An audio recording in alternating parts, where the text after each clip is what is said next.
So in this Keynote tutorial video, I am going to be showing you guys how to add a 3D pie chart to your presentation here on Keynote. So once you open up Keynote, go to the top here in between text and table, press on chart. Make sure that you press on 3D right here to get the 3D options. What you can actually do is just first off pick a color, go to the bottom left here to where there's this pie chart just like this, and you can go ahead and make it a little bit larger. So it's a little easier to see. If you were to go ahead and play around with it, you can kind of see different angles of the 3D pie chart right here.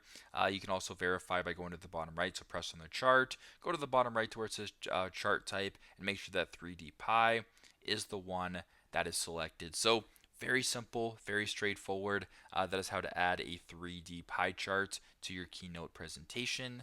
Thanks again for watching, and I hope this video helps.